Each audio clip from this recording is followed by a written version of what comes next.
It's the middle of October, and today begins early voting in the state of Tennessee.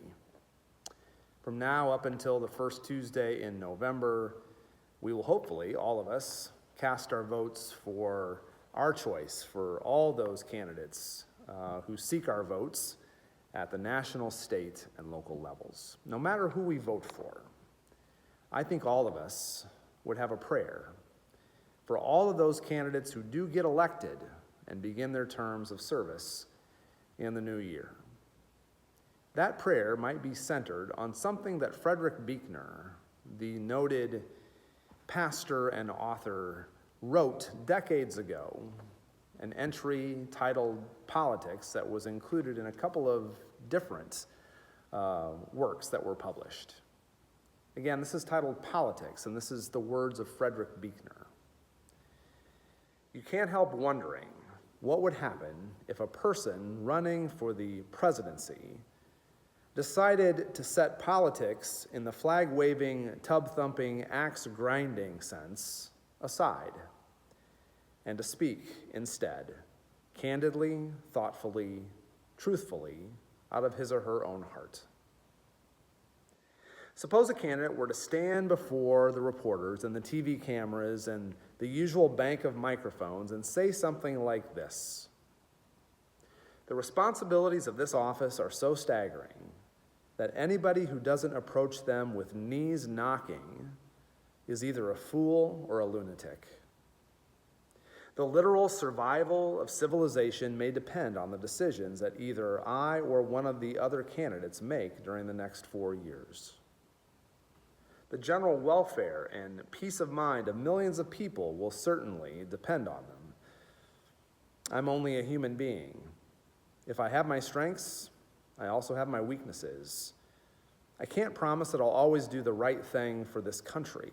I can only promise that it will always be this country, rather than my own political fortunes, that I'll try to do the right thing for. I believe in this country at its best, but I also believe that we have made many tragic mistakes.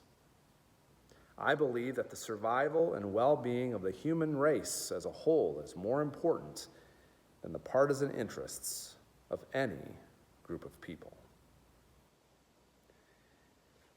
Buechner would go on to say, "There are many who would undoubtedly say that a statement such as that is naive, dangerous, unrealistic, and un-American, and that anybody making it couldn't get elected dog catcher. I can't help believing, however, that there are others who would find it such a note of sanity, honesty, and hope in the political quagmire that they would follow the person who made it to the ends of the earth." Honesty, self-reflection, humility, sacrifice, service.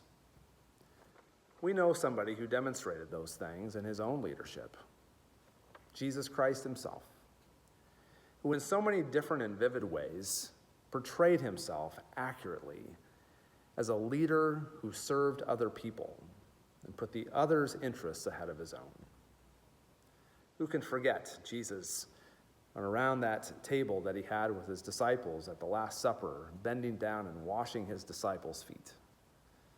That spirit of unity, humility, and service should be our prayer for whoever leads this country at any level in 2025. I encourage you to do your civic duty and vote, and then, after you voted, just love your neighbor, like Jesus would want us to. That's most important.